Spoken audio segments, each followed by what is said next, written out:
dulo.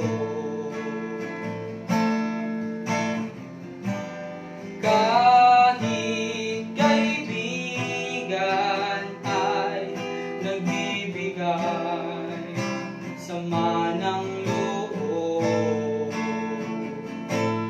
Kung ako'y masaktan, saan pupunta? Ang aking gagawin ay tawagan ko siya, si Jesus. Kung kailan kailangan siya, palaging naroon at karamay siya, si Jesus. Kapag hindi ko na makaya, sa Kanya lang ako asa. Si Jesus, kung kailan kailangan siya, palaging naroon at karamay siya, si Jesus. Kapag hindi ko na makaya, sa Kanya lang ako asa. Sa Kanya lang ako asa. Sa Kanya lang ako asa.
Isang mapagpalang gabi mga minamahal naming mga kapatid sa ating Panginoon. Welcome po sa Truth Defender at ito po inyong abang lingkod, Brother Sandy Sakwin, Brother Mateo Sagun, and Brother Seth Diaz.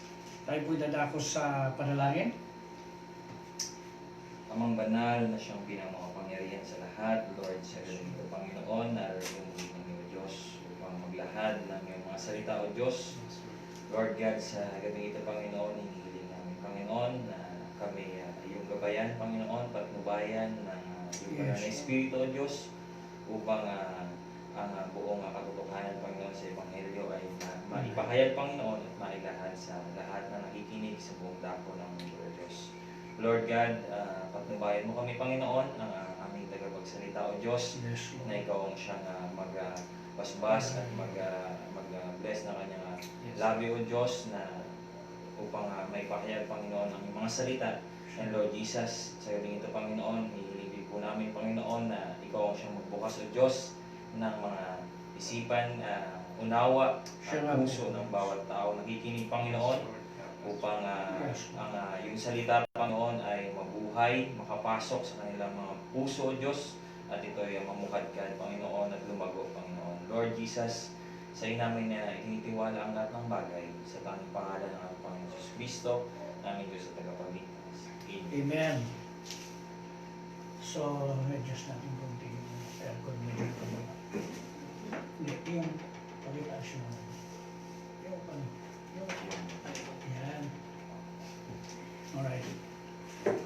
So, welcome po sa programang Truth Defender, mga kapatid natin, mga taga-subaybay at supporter po natin sa ating programa, sa mga uhaw sa katotohanan, sa Bride of the Lord Jesus Christ, sa ating mga followers, sa ating mga kaibigan, at sa mga kapwa nating Kristiyano sa iba't ibang sekta, organisasyon, at sa ating mga kasangga, siyempre na nakasubaybay din po sa ating programa. No? So tayo po ay nasa part 3 ngayon na ating pong message na The Holy City, New Jerusalem.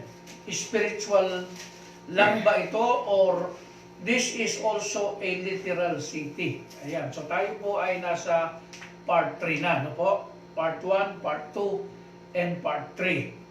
At ang ating pong teksto sa gabing ito, mga minamahal na kapatid, ay ating pong hahanguin sa book ng Revelation chapter 22, verse 14 to 15. Pakinggan po natin sa English and then sa Tagalog at ganito po ating mababasa. Blessed are they that do these commandments, that they may have right to the tree of life, and may enter in through the gates into the city. Mapapalad ang nangaghuhugas ng kanilang damit upang sila'y magkaroon ng karapatan sa punong kahoy ng buhay at makapasok sa bayan sa pamamagitan ng mga pintuan. For without are dogs, and sorcerers, and whoremongers, and murderers, and idolaters, and whosoever loveth and maketh a lie. Nangasa labas ang mga aso at ang mga manggagaway, at ang mga mapakiapid, at ang mga mamamatay tao, at ang mga mapagsamba sa Diyos-Diyosan, at ang bawat nag-iibig at gumagawa ng kasinungalingan. Ay pagpalain ng Diyos ang kanyang mga salita. So we bring greetings to our brothers and sisters at WMO, Worldwide Missionary Outreach, led by Brother Daniel Martin and our missionary teams. And also we bring greetings to Pastor Edison Kiambao at Petrolia Canada Church and all over the world, all over the Philippines. We greet you all in the name of our Lord and Savior Jesus Christ. At ganoon din sa ating mga Nobya ni Cristo, Bride of Christ sa Taiwan, sa Hong Kong, Macau, at sa iba't ibang panig ng daigdig, no? Welcome po sa gabing ito at samahan ninyo kami sa ating programa. Ngayong gabi, Truth Defender. We are here to defend the truth, the Word of God, at expose ang mga kasinungalingan na aral at doktrina ng tao upang tayo po ay makasunod lamang po sa tamang interpretasyon ng banal na kasulatan. Alright, part 3, Holy City, New Jerusalem, spiritual only or also is also literal. So ang ating teksto, mga minamahal na kapatid, ay hinango natin sa Revelation 22:14 to 15 na mapalad ang mga sumusunod, tumutupad sa kanyang mga ipinag-uutos. Bakit po? Sapagkat sila'y magkakaroon ng karapatan sa Tree of Life at sila ay makakapasok sa mga gates. Ayan na po yung ating pinag-uusapan, no? Ng mga gates po na nakabukas sa Eastern Gate, sa North, sa South, at saka sa West. At siyempre yung ating tinalakay sa part 2 na ang pagpasok sa Tree of Life or sa tinatawag nating New City, Jerusalem, spiritually speaking, ay sa Eastern Gate na nagsimula po doon sa Jerusalem, na binabantayan po naman ng Leon, Spirit of the Lion, which is the Lion of the tribe of Judah, Jesus Christ in the Holy Ghost form. So ito po yung mga pinapapasok sa gates into the city. Ito pong mga nagsisitupad sa mga ipinag-uutos ng ating Panginoong Diyos. Ngayon, sa mga lumalabag, sila po ba ay makakapasok sa Holy City, New Jerusalem? Hindi po. Ang sabi po sa 14, nasa labas ang mga aso. No? Ito pong mga aso na to, hindi po to aso na literal o askal o mga pet dogs. Ito po ay mga tao na yung aso po, ibig sabihin yung mga sinusuka nila, binabalikan. No? Ito ho yung mga isinuka na natin na masama, kasalanan, tradisyon. Pagkatapos po, binabalik-balikan po natin, tayo po ay itinulad sa aso. At tayo daw po ay hindi papapasukin sa banal na syudad. Mga mangkukulam, hindi ho papapasukin sa banal na syudad. Mga whoremongers, no? Adulterers and fornicators, hindi po sila papapasukin. Mga murderers, mga mamamatay tao, mga kumikitil ng buhay ng kapwa, hindi po sila papapasukin doon. Mga idolaters, mga sumasamba po sa mga Diyos-Diyosan, bato, kahoy, ginto, larawan ng sa langit at sa lupa, sa ilalim ng lupa, lahat po ng idolaters hindi po papapasukin sa banal na syudad. At sino mang umiibig at gumagawa ng kasinungalingan, mga sinungaling na dila, mga mahilig magsinungaling, mga sinungaling po na mga ngaral, hindi po sila papapasukin sa banal na syudad ng ating Panginoon. So yan po yung nakita natin dito sa Revelation 22:14 to 15. Hindi po ako ang hindi magpapapasok. Ang Diyos po ang hindi magpapapasok sa mga taong gumagawa ng ganito. Okay? Ngayon, meron bang tagabantay sa gates na ito na pasukan ng tao sa langit, sa buhay na walang hanggan? Ganito po ang ating mababasa sa aklat ng Luke 13:23 to 28 sa wikang English and then sa Tagalog. Now, siguro sabayan natin English isang talata, then Tagalog kasunod agad hanggang sa matapos. Luke 13 verse 23 to 28. Pakinggan po natin, mga minamahal na kapatid, na sinasabi ng kasulatan na merong nagbabantay talaga sa pintuan ng langit, sa kare ng langit, para tayo makapasok, at kung hindi tayo karapat-dapat, hindi po tayo papapasukin. Okay? Then said one unto him, Lord, are there few that be saved? And he said unto them, At may isang nagsabi sa kanya, Panginoon, kakaunti baga ang mga liligtas? At sinabi niya sa kanila, Strive to enter in at the strait gate. For many, I say unto you, will seek to enter in, and shall not be able. Magpilit kayong magsipasok sa pintuang makipot, sapagkat sinasabi ko sa inyo na marami ang mga nagsisikap na pumasok at hindi mangyayari. When once the master of the house is risen up, and hath shut to the door, and ye begin to stand without, and to knock at the door, saying, Lord, Lord, open to us, unto us. And he shall answer and say unto you, I know you not, whence ye are.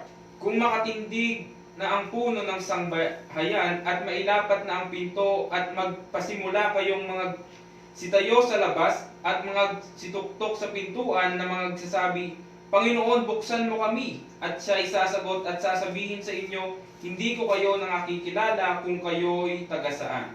Then shall he begin to say, We have eaten and drunk in thy presence, and thou hast taught in our streets. Kung magkagayoy, pasisimulan ninyong sabihin, nagsikain kami at nagsiinom sa harap mo, at nagturo kami sa aming mga lansangan. But he shall say, I tell you, I know you not, whence ye are. Depart from me, all ye workers of iniquity. At sasabihin niya, sinasabi ko sa inyo na hindi ko kayo nakikilala kung kayo'y taga saan. Magsilayo kayo sa akin, kayong lahat na manggagawa ng kalikuan. There shall be weeping and gnashing of teeth, when ye shall see Abraham, and Isaac, and Jacob, and all the prophets in the kingdom of God, and you yourselves thrust out. Diyan na nga ang pagtangis at ang pangangalit ng mangngipin kung makita nyo si Abraham at si Isaac at si Jacob at ang lahat ng mga propeta sa harian ng Diyos at kayo'y palabasin. Alright, so napakaliwanag po ng sinasabi ng banal na kasulatan, mga minamahal na kapatid, no po?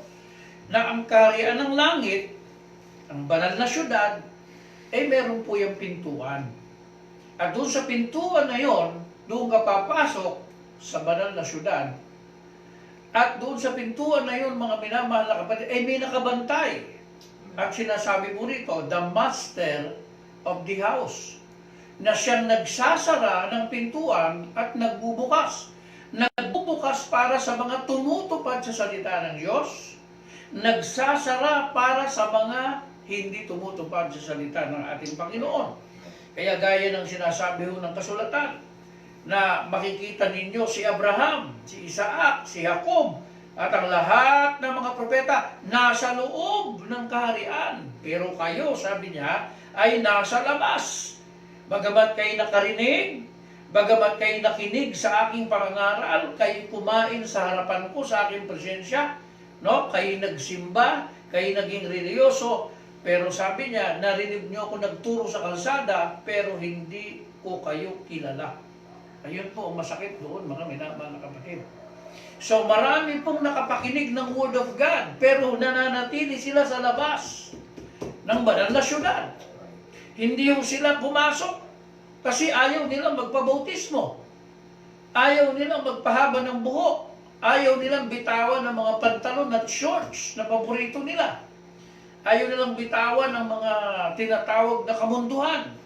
So bagamat nagsisimba, bagamat po ito ay religyoso, ngunit dahil ayaw pong bitawan itong mga bagay na ito, na labag sa salita ng Diyos, nananatili po sila sa labas ng banal na syudad, hindi po sila nakakapasok. Pero yung mga tumutupad po, yung willing na pumasok sa banal na syudad, iiwan nila ang kanilang relihiyon, ang kanilang sekta, ang kanilang pananampalataya, ang kanilang kinagisnan, na nakita nilang salungat at mali sa salita ng Diyos. Yun po yung mga nakakapasok. At pinapapasok sila ng puno ng sambahayan, mga minamahal na kapatid. Sapagkat yun po yung requirement. Sundin mo ang kanyang mga ipinag-uutos. Okay, sana po hindi tayo matulad, mga minamahal na kapatid, sa mga nakarinig ng salita ng Diyos, nagsimba rin, naging religyoso, pero nananatiling nasa labas ng pintuan ng banal na syudad at hindi po nakakapasok. Okay? Kaya ganito ang sabi ni Propeta Branham sa karagdagang paliwanag po niya dito sa mga tekstong binabasa natin, sa message po niya na pinamagatang. Atin pong babasahin itong quotation. Sapagkat nais ko pong basahin ito kasi napakaganda po ng quotation na to, makakatulong po ito sa pagbibigay sa atin ng kapahayagan at maunawaan natin ang kahulugan ng pagpasok sa banal na bayan, New Jerusalem. Sa message po ni William Branham ng Revelation chapter 4, number 3, na ipinangaral niyo noong 1961. Okay?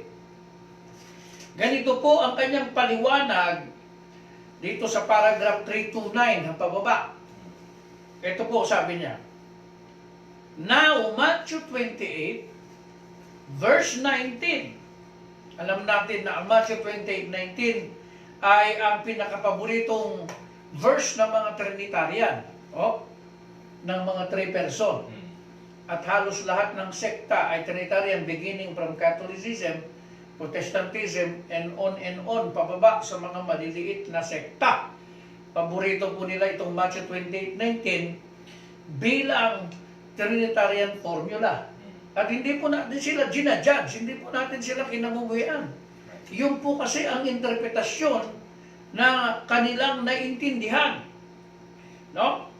Ginagawa nilang tatlo ang Diyos, tatlong personang magkakaiba, putol-putol. No? Iba ang Ama, iba ang Anak, ibang Espiritu Santo. Dahil ito po yung itinuro ng Pope at saka ng mga pare sa mga tao na sinundan ng mga Protestante. Pero ito ho ang paliwanag ni William Branham na propeta ng Diyos na isinugo sa huling mga araw tungkol dito.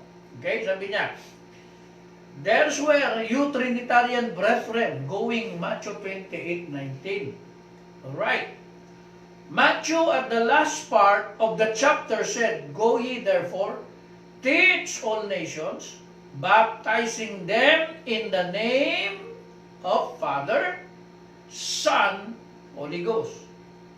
But here comes around Pentecost.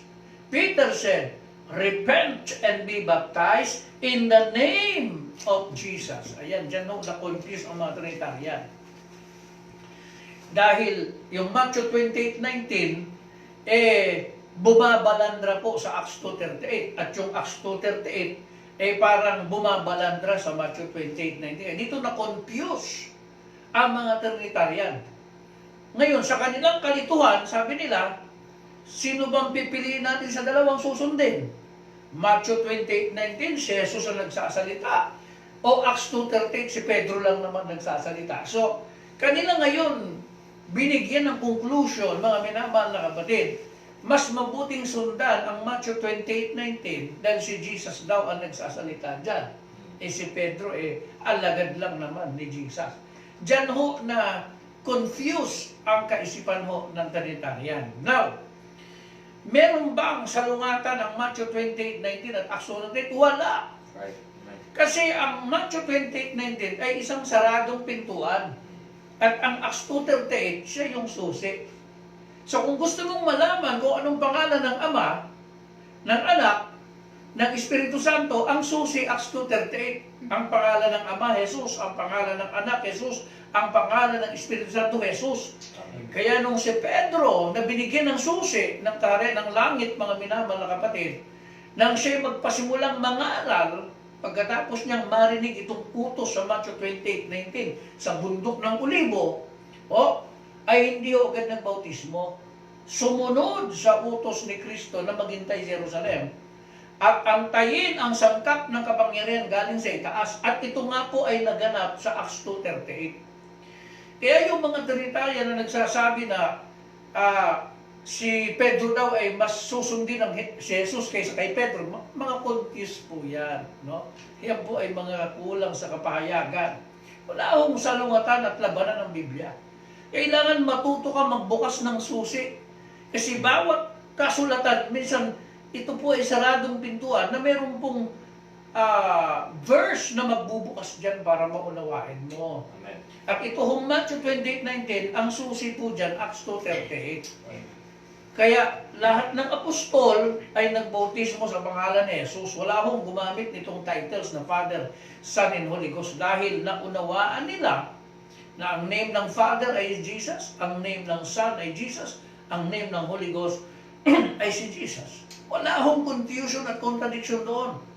Hindi lamang naintindihan ng mga nagbabasa ang susi ng kanilang mga binabasa. Okay? Paragraph 330, sabi niya, something wrong there. Matthew, are you that eastern gate guard? Mateo, ikaw ba nagbabantay sa gate ng silanganan? Paragraph 331, how is the gate? The gate is what? Jesus said, straight is the gate. Is that right? It is spelled straight. Straight is the gate. S-T-R-A-I-T. means, ang ibig sabihin, water is the gate. How do you come in? To the eastern gate, repent, every one of you, and be baptized in the name of Jesus Christ. That unlocks the gates. Sabi ni Prophet Branham, Mito pa siya. Ang nag-unlock sa Matthew 28:19, mga minamahal na kapatid. Kaya kung ikaw ay nabautismuhan sa ngalan ng Ama, ng Anak, ng Espiritu Santo, nasa labas ka pa rin ng bayang banal. Right. Kung hindi ka pa nakapasok, kailangan mabuksan yung Matthew 28:19.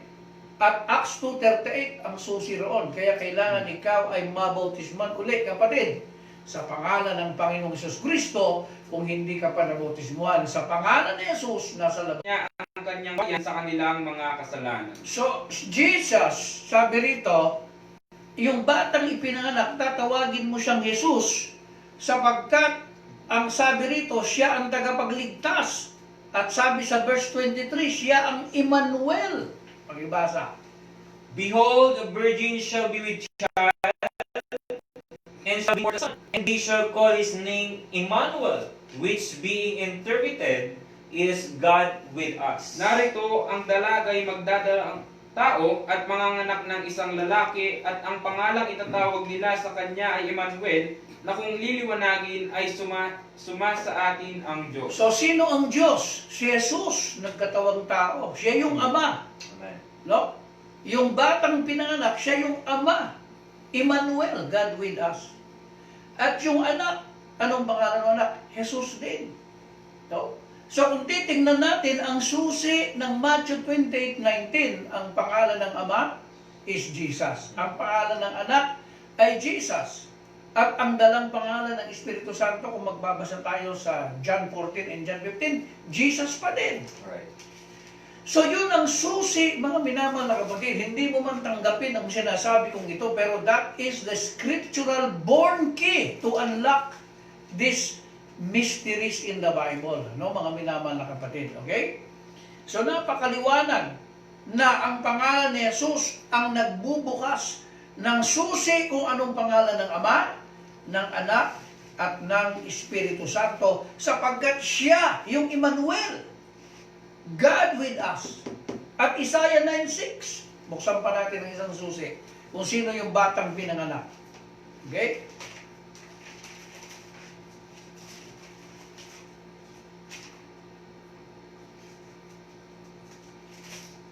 Isaiah 9:6. For unto us a child is born, unto us a son is given, and the government shall be upon his shoulder, and his name shall be called Wonderful, Counselor, the Mighty God, the Everlasting Father, the Prince of Peace. Sapagkat sa atin ay ipinanganak ang isang bata, sa atin ay ibinigay ang isang anak na lalaki, at ang pamamahala ay maaatang sa kanyang balikat, at ang kanyang pangalan ay tatawaging Kamangha-mangha, Tagapayo, Makapangyarihang Diyos, Walang Hanggang Ama, Pangulo ng Kapayapaan.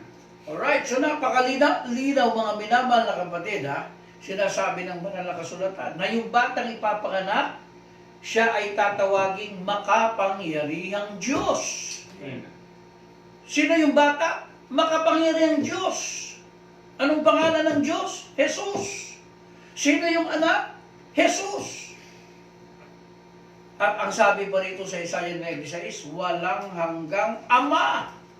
Bakit napakadaming mga pastor at ministro hindi nila matanggap na si Jesus ay walang hanggang Ama? Napakalinaw na nga na sinasabi ng kasulatan na siya ay tatawaging walang hanggang Ama. Ngunit napakaraming ministro at pastor ang hindi mananampalataya. Sila'y mga unbeliever. Bakit sila naging mga unbeliever? Ayaw nilang kilalanin na si Jesus ay ang walang hanggang Ama. Pilit nila siyang ibinababa at ibinababa kaysa sa Diyos. Samantalang napakalinaw ng sinasabi ng kasulatan na ang walang hanggang Ama ay si Jesus na nagkatawang tao. Si Jesus ay ang Emmanuel na sumasa atin, Diyos sumasa atin. At si Jesus pagkatapos bumangon sa mga patay ay nanahan sa puso natin sa anyo ng Espiritu Santo. Pero bakit ang mga pastor at mga ngaral na hindi binigyan ng Diyos ng susi, ay kanilang nililito, ginugulo ang interpretasyon ng Biblia. Samantala napakalinaw sa turo ng Biblia na meron lamang isang Diyos at ang Matthew 28:19 na saradong pintuan sa maraming tao hanggang ngayon ay isang bukas na pintuan para sa mga gustong pumasok sa bayang banal sa pangalan ng ating Panginoong si Jesus Kristo. So yan po ang isang bagay, mga minamahal na kapatid, na ating nakita dito sa kasulatan, na meron pong mga gwardya ang Biblia ito. Meron pong mga nagbabantay at meron pong mga may susi dyan para sila lamang ang makapagpaliwanag at makapagbukas ng mga saradong pintuan ng Biblia bago makapasok ang tao sa kaharian ng langit. Ngayon, kung ating titignan, ang pintuan papunta sa tunay na iglesia, ang dami yung nagpapanggap ngayon na sila. Ang isang halimbawa ng isang tunay na iglesia, ayon sa Biblia, ay nagbabautismo lubog sa tubig sa pangalan ni Jesucristo. Paano naging tunay na iglesia ho? Ang ating kinagisnan na reliyon, Father, Son, and Holy Ghost ang kanyang baptism. Ang protestante nang lumabas sa katolisismo ay Father, Son, and Holy Ghost ang baptism. Ang INC, Father, Son, Holy Ghost din ang baptism.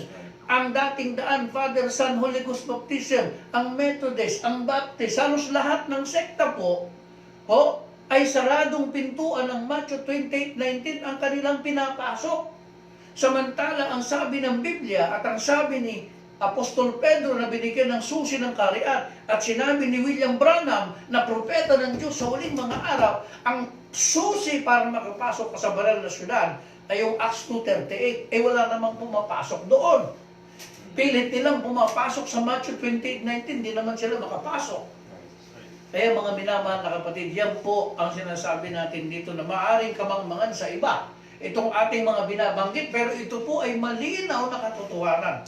No? Na katotohanan na nangaligaw ang tao sa tunay na formula ng baptism, napunta sila sa Trinitarian formula, Father, Son, Holy Ghost, na hindi naman sila ang inutusan, kundi si Pedro at ang mga apostol. At nang sumunod ang mga apostol, hindi nila inulit yung Father, Son, and Holy Ghost, but they used the name of the Father, the name of the Son, the name of the Holy Ghost, which is Jesus Christ indeed, brothers and sisters. No? Kaya sinasabi po natin sa gabi ito, kung hindi kayo nabautismuhan sa pangalan ni Jesus, kailangan kayong mabautismuhan uli sa pangalan ni Jesucristo para makapasok po kayo sa pintuan, papasok sa bayang banal ng ating Panginoong Diyos. No? Mahal po namin kayo, hindi po tayo galit, hindi po tayo nagkukondem ng sinuman, kundi ito, ipinangangaral lang po natin ito para sa ganun sa mga uhaw at naghahanap ng katotohanan na ang Truth Defender Program ay maging lighthouse po sa inyo mga minamahal na kapatid. No? Maging isang ilaw at tanglaw o naghahanap po kayo ng katotohanan. At God bless you sa gabi ito sa mga naroroon, sino ka man, di kita kilala pero kilala ka ng Diyos. Kung naghahanap ka ng katotohanan, nawa gamitin ng Diyos ang Truth Defender para ikaw ay makasumpong ng buong katotohanan. God bless you, no? Sa gabi ito. Ngayon, dumako tayo sa sukat na ng bayang banal. Ito ba ay spiritual na bayan o ito din ay literal? Revelation 21:15-16. Ganito pong ating mababasa sa wikang English and then Tagalog. And he that talked with me had a golden reed to measure the city, and the gates thereof, and the wall thereof. At ang nakikipag-usap sa akin ay may panukat na ginto upang sukatin ang bayan, at ang mga pintuan nito, at ang kuta nito. And the city lieth foursquare, and the land is as large as the breadth. And he measured the city with the reed, 12,000 furlongs. The length and the breadth and the height of it are equal. At ang pagkatayo ng bayan ay paresukat, at ang kanyang haba ay gaya ng kanyang luwang. At sinukat niya ng tambo ang bayan ay 12,000 estadyo. Ang haba at ang luwang at ang taas nito ay magkakasukat. Ayan. So dito po, ipinapakita ng banal na aklat ang eksaktong sukat po ng bayang banal. Sinasabi po rito na ito po ay ang bayan ay parisukat. Sa English po ay 4 square. Okay? Ito po ay parisukat o 4 square, no? At ang kanyang haba ay gaya ng kanyang luwag. So ito po, pantay po yung kanyang luwag at haba sa base po ng city, no? Sa pinakapundasyon ng syudad, yung luwag po at saka yung haba, parehas lamang, sabi rito. At nung sukatin ito, sinasabi rito na ito'y may 12 estadyo, no? At ang haba at ang luwag at ang taas nito ay magkakasukat, no? So, malinaw na sinasabi rito, mga minamahal na kapatid, no? Ang sukat nito ay 12,000 estadyo. Okay? Ano ang katumbas ng sukat nito? Ano ba ang katumbas nito? Kung titignan natin sa 21:16, uli, pakibasa sa English. And the city lieth foursquare, and the length is as large as the breadth. And he measured the city with a reed, 12,000 furlongs. The length and the breadth and the height of it are equal.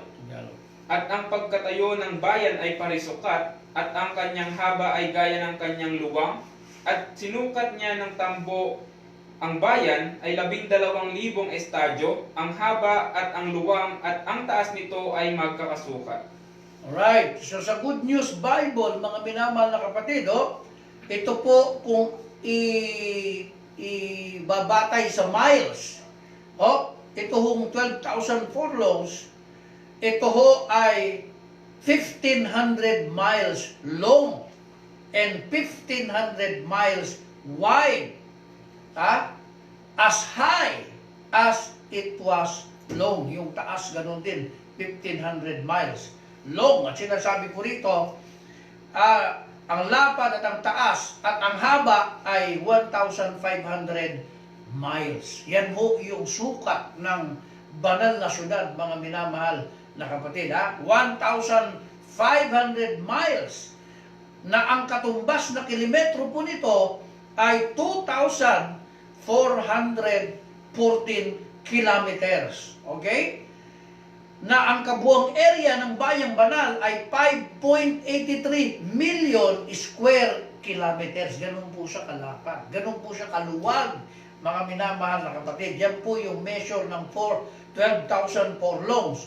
Meaning to say, 1,500 miles. Okay? So yan po yung eksaktong sukat, mga minamahal na kapatid, ng banal na syudad or New Jerusalem na sinasabi po natin, na pinag-aaralan po natin ngayon sa gabing ito, dito po sa ating part 3, no, na pag-aaral. Ang New Jerusalem ba, ito ba spiritual lamang o ito ay literal din? Pareho pong tama. Sa ating unang pag-aaral, part 1, ay ating inuna na ito ay spiritual. Tumutukoy sa Bride of Christ, the Lamb's Wife, ay tinawag po siyang Holy City ng Diyos. Tayo po ay banal na bayan ng Panginoon, bagong Jerusalem, na tinatahanan ng Espiritu ng Panginoon. Okay po? Ngayon naman, sa part 3, ay ating tinatalakay na ito ay merong literal na application. Hindi lamang ito tumutukoy sa bride o sa church ng Panginoon, kundi ito po ay tumutukoy din naman sa isang literal na syudad, pisikal, na magiging tahanan o naman ng mga tinubos ng Panginoon. Ayan. Okay? Now, kung susukatin natin ito, kung gaano kaluwag talaga to, itong 1,500 miles length at saka yung kanyang width, ano? At ang shape nito ay square dito sa base, sa baba, square po siya. Okay, ibig sabihin, ang New Jerusalem ay mas malaki pa sa bansa ng India. At ito ay merong humigit kumulang 2 million square miles. Ayan no, ang talagang sukat nitong syudad nito. Okay, at ito po ay literal na sukat, gaya ho ng sinasabi na ito'y sukat ng tao. Sukat ng isang anghel o sukat ng isang tao na sinasabi ho sa Biblia Revelation 21:17. Pakibasa natin. And he measured the wall thereof 144 cubits, according to the measure of a man, that is, of the angel. At sinukat niya ang kuta nito ay 144 na siko, ayon sa sukat ng tao, sa makatuwid bagay ng isang anghel. Yun. So nakita natin na ito ay sukat ng tao. Ibig sabihin ito ho ay literal na sukat o na sinasabi ng Biblia. Ngayon, kung gaano daw kalapad yung luwag at saka yung haba, 4 square, parehas, o pataas, ito ay ganun din. Kaya kung ating susukatin ang 1,500 miles, no? Pataas, alam natin na ito ay lumalampas pa sa Earth, our atmosphere, at ito'y aabot sa kalawakan. Ha? Kung ang isang gusali sa isang syudad ay ganito kataas, at ito ay meron 12 feet per story. Halimbawa, 12 feet ang kada palapag. Ang ganito kataas na 1,500 miles ay aabot po ng 600,000 palapag. Ang taas po nitong 1,500 miles. At kung ito ay ganito kataas ang isang syudad o ang New Jerusalem, at makikita mo ito sa lupa na ang city na ito ay lumalabas na ito po ay parang cube, pero ito po ay hindi cube, ito po ay pyramid. Okay? Yung lapad, parehas. Yung taas, parehas. Pero yung pinakatuktok po nito, hindi po siya square dun sa taas. Ito po ay magiging pyramid shape. No? Kaya kung ikaw ay nasa 1 milya mula sa city ng Jerusalem, hindi mo makikita yung pinakatuktok. Hindi mo siya makikita. Sa sobrang lapit mo sa syudad, hindi mo makikita yung pinakatuktok. Ngayon, kung ikaw ay 10 milya, 3 times, 10 miles away, 3 times, at 5,000 times miles away, lalabas na ito'y magiging 130 times larger than the moon. Mas malaki pang 130 times sa buwan itong syudad na to pag nasa ganung kaagwat, no? 10 miles to 5,000 miles away. Ngayon, para ito'y lumabas na kasing sukat ng buwan, kinakailangan ang layo mo sa city ay 160,427 miles away. Then, ang tingin mo sa syudad ay kasing layo ng buwan. Ganun siya, mga kapatid. Okay? Sapagkat ang syudad na ito ay halos 1,500 miles ang kanyang lapad, ang kanyang luwag, at ang kanyang taas ay ganoon din. Pero, ang shape nito ay hindi po cube. Ang shape nito ay pyramid. Okay? Sapagkat ang Diyos po, ang author niyan ay ang pyramid. Ang author ng pyramid ay ang Diyos. So, ang hugis po ng syudad ay pyramid shape. Okay? At nakita na natin, napag-aralan natin, ang mga sukat nito, eksakto, 1,500 miles, at yan ang ating makikita sa Biblia, at yan din ang mga komento ng mga scholar, at ganito rin ang sinabi ng Propeta Branham. Branham, sa Question and Answer 1964, ay sinabi niya ang ganito. I said that when I was measuring the New Jerusalem, that it would be 1,500 miles square. I said it would reach approximately from Miami or Maine to Florida. And 600 miles west of Mississippi, that would be 1,500 square miles. I said the city, to my opinion, will be setting right on the ground. Saan po ito itatayo? Where Prophet Abraham searched for that city. When there will be no more sea, wala nang dagat. The Bible said there will be no more sea. Which about 3/4 of the earth is in water. Kita niyo po? And there will be no more sea. So therefore, it won't be too big. A city sitting in a place like that. I believe it will set in that little place where they fuss so much about, and God was born there in Bethlehem. I believe it will be right along in Palestine, there, where it will raise up out of the earth. Right there, be that mountain. Yun. So dito pinaliwanag ni Prophet Branham kung saan tatayo ang syudad, mga minamahal na kapatid, doon po sa Palestino, doon po sa Bethlehem, doon po sa Israel, itatayo ang malaking syudad na ito. New city, New Jerusalem, the holy city of God. Okay? Another quotation ni Prophet Branham. Ganito ang kanyang sinasabi sa paragraph 125, no? God came into this sanctuary that was to be anointed and was given over to Him for the people to come to worship. So to anoint, not thy holy place, but to anoint the most holy place. And we notice that New Jerusalem is the most holy place. Okay? And the anointing will be upon the New Jerusalem that descends from God out of heaven, prepared as a bride adorned for her husband. The anointing will be upon them. Paragraph 126. Now when Zerubbabel dedicated his temple, after it was rebuilt, it was not anointed again, because it was already been anointed and been torn down, and it was just instructed again. The destruction that had come to it, it had been instructed again and put up, so there was no anointing of it anymore. When it was one time anointed, that carried on through, and it goes on till this very time.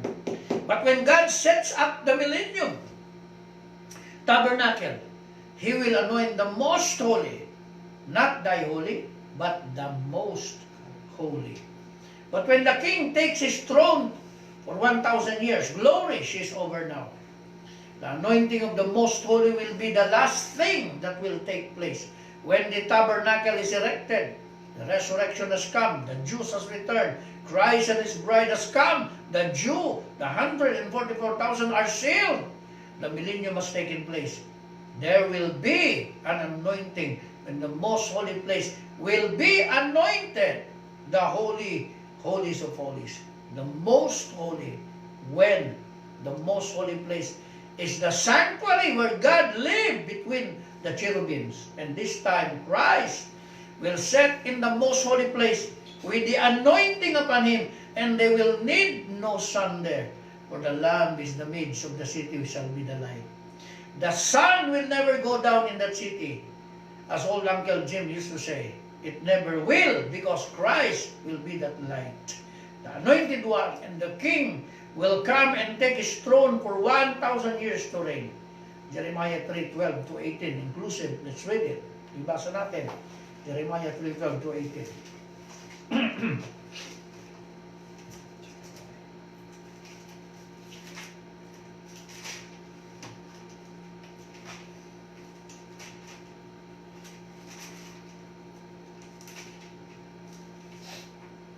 Go and proclaim these words toward the north, and say, Return, thou backsliding Israel, saith the Lord, and I will not cause mine anger to fall upon you, for I am merciful, saith the Lord, and I will not keep anger forever. Ikaw ay yumaon at itanyag mo ang mga salitang ito sa dakong hilagaan, at iyong sabihin, ikaw ay manumbalik, ikaw na tumatalikod na Israel, sabi ng Panginoon, hindi ako titinging may galit sa inyo, sapagkat ako'y maawain, sabi ng Panginoon. Hindi ako mag-iingat ng galit magpakailanman.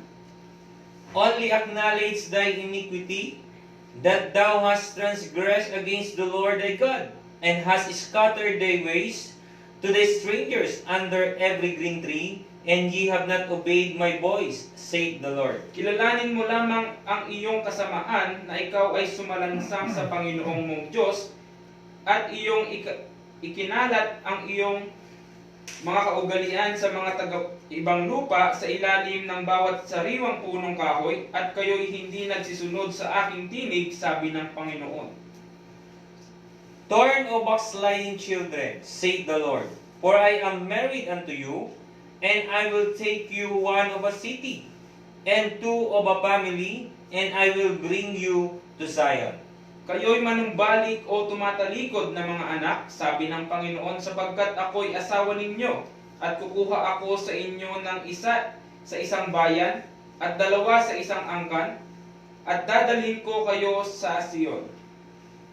And I will give you pastors according to mine heart, which shall feed you with knowledge and understanding. At bibigyan ko kayo ng mga pastor ayon sa aking kalooban, nakakandili sa inyo ng kaalaman at unawa. And it shall come to pass, when ye be multiplied and increase in the land, in those days, saith the Lord, they shall say no more, the ark of the covenant of the Lord, neither shall it come to mind, neither shall they remember it, neither shall they visit it, neither shall that be done anymore. At mangyayari pagka kayo'y dumami at lumago sa lupain sa mga araw na yaon, sabi ng Panginoon, hindi na nila sasabihin ang kaban ng tipan ng Panginoon, ni mapapaisip nila yaon, ni aalalahanin nila yaon, ni nanaisin nila yaon, ni mayayari pa man. At the time they shall call Jerusalem the throne of the Lord, and all the nations shall be gathered unto it, to the name of the Lord, to Jerusalem, neither shall they walk any more after the imagination of their evil heart. Sa panahong yaon ay tatawagin nila ang Jerusalem na luklukan ng Panginoon. At lahat ng mga bansa ay mapipisan doon sa pangalan ng Panginoon sa Jerusalem. Hindi na rin lalakad pa man sila ng ayon sa pagmamatigas ng kanilang masamang kalooban. Alright, so napakaliwanag ang sinasabi ho dito, mga minamahal na kapatid, no? Na ang sabi ni Prophet Branham, ang interpretation niya dyan, that's when the city will be anointed. That's when the New Jerusalem will be anointed. All the nations of the city. Over in Revelation 22 chapter. No? The gate shall not be closed by night, because there will be no night there. And all the kings of the earth shall bring their honor and glory into the city. Its walls will be jasper and sardis stone. 12 manner of stones and 12 gates shall be one solid pearl, each one gate. There shall be no need of the candle in there. There will be no more sunlight, for the lamp that's in the midst of the city shall be the light. He shall lead his people into everlasting light. Ayan. So napakaliwanag po ang sinasabi ng kasulatan, mga minamahal na kapatid, na itong New Jerusalem, itong Holy City, ay parehong tama. Spiritual application na tumutukoy sa bride ni Kristo ngayon, na nagpapatupad ng tunay at tamang aral at binabantayan ng mga gates ng mga apostles.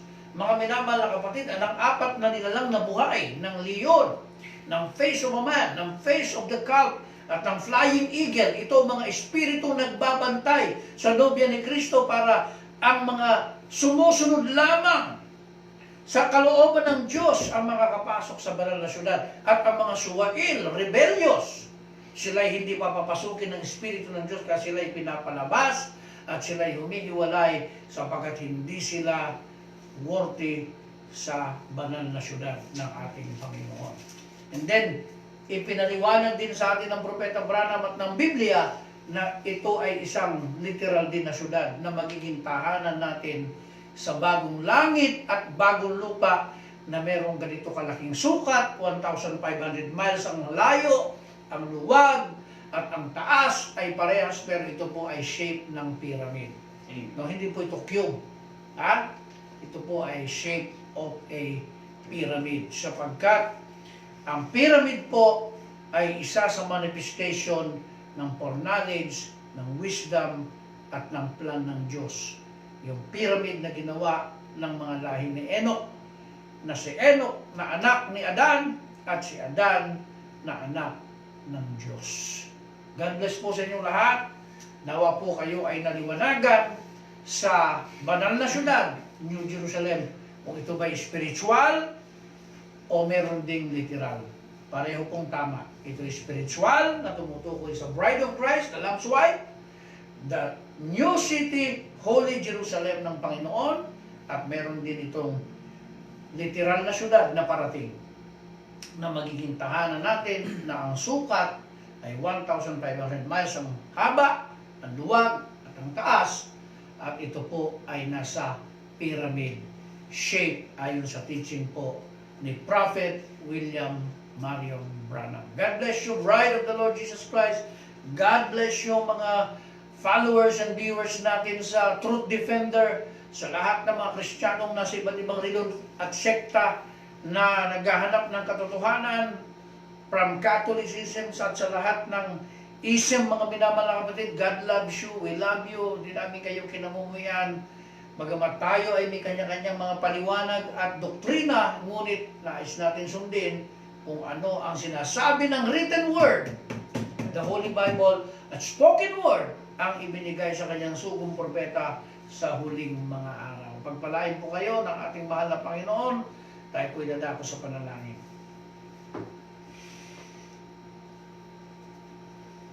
Banal at Diyos na kataas-taasan sa lahat,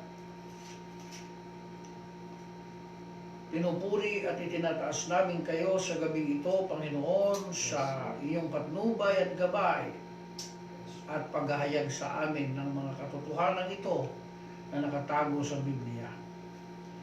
Salamat po sa kapahayagan na nagbubuhat sa iyo, sa pagtuturo mo sa amin sa mga tunay na kahulugan ng mga bagay nito, batay sa Biblia at batay po sa iyong isinugong mensaherong propeta sa huling mga araw. Dakilang Diyos, kung meron pong mga nanonood o Diyos na naghahanap ng katotohanan, Panginoon, Ikaw po ang nakakakilala sa kanila. Ikaw po nakakaalam sa kanila. Gabayan niyo po sila, Panginoon, at liwanagan patungo sa tunay na aral at kapahayagan ng Biblia. Yes.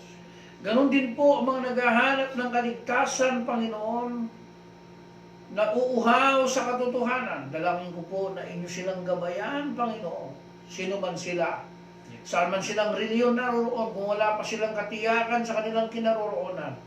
Lord, sana po sila ay makalabas at masumpungan nila ang katotohanan itinuturo mo sa huling mga araw sa Biblia, Yes. na isa po ang truth defender sa naghahayag nito ng katotohanan sa mga tao. Kahabagan mo, Panginoon, ang mga naglalasing, ang mga drug addicts, ang mga problematic, ang mga nasisiraan ng bait at nadidismaya at naguguluhan at nalilito, ang mga nais magpakamatay ay inyong kahabagan, Panginoon. Ang mga nagugulumihanan, ang mga may sakit, ang mga nasa deathbed, ang mga 50-50 ang buhay, ang mga miserable, Panginoon. O God, aming idinadalangin ng espiritu ng suicidal spirit ay alisin mo sa kanila. Yes. Ang espiritu ng drug addiction, alisin mo sa kanila. Ang espiritu ng alcoholic ay alisin mo sa kanila. Ang espiritu ng kalaswaan, Panginoon, at kalibugan ay alisin mo sa mga nasa ilalim nito, Panginoon, at naghahanap ng katotohanan. Lord, ang mga nasa panganib sa oras nito ay yung iligtas at ilayo sa kapangyarihan ng kamatayan. Agawin mo sila, Panginoon, sa kamay at sa kuko ng dyablo. Dalangin namin, Panginoon, sa gabing ito, O God, na iyong iligtas sa mga tao at iyong liwanagan ang kanilang mga puso at kaisipan, at sila'y makaahon, Panginoon, sa kahirapan, kaguluhan, kalituhan, at pagiging walang direksyon sa buhay. Dalangin namin sa iyo, Panginoon, ang mga nagugumon sa bisyo, sa sugal, at sa kamatayan, sa pagpatay, sa pagnanakaw, sa pang-hold up, sa nangarna, pangingidnap, Panginoon, at mga namumugot ng ulo, Panginoon, pumupuksa ng kapwa, ng lulupig at ng lilipol, Panginoon, nananakit ng salaman, at mga nang tutorture, Panginoon, ang mga nabubuhay sa illegal na mga hanapbuhay at trabaho, Panginoon, at mga kutungero, O Diyos, at ang mga taong kurap, Panginoong Diyos, na Diyos ang salapi, idinadalangin namin sila na sila'y maligtas at maliwanagan, Panginoon, at mabigyan ng biyaya at kaligtasan. Panginoong Diyos, sa gabing ito, aming pinasasalamatan, itinataas namin sa iyo ang mga nangangailangan ng kaligtasan, direksyon, Panginoon, at liwanag at kapahayagan. To God be praise, to God be the glory. In the name of Jesus, we pray, Lord, for deliverance, salvation, revelation, enlightenment, and victory. In the mighty name of Jesus Christ. Amen and amen.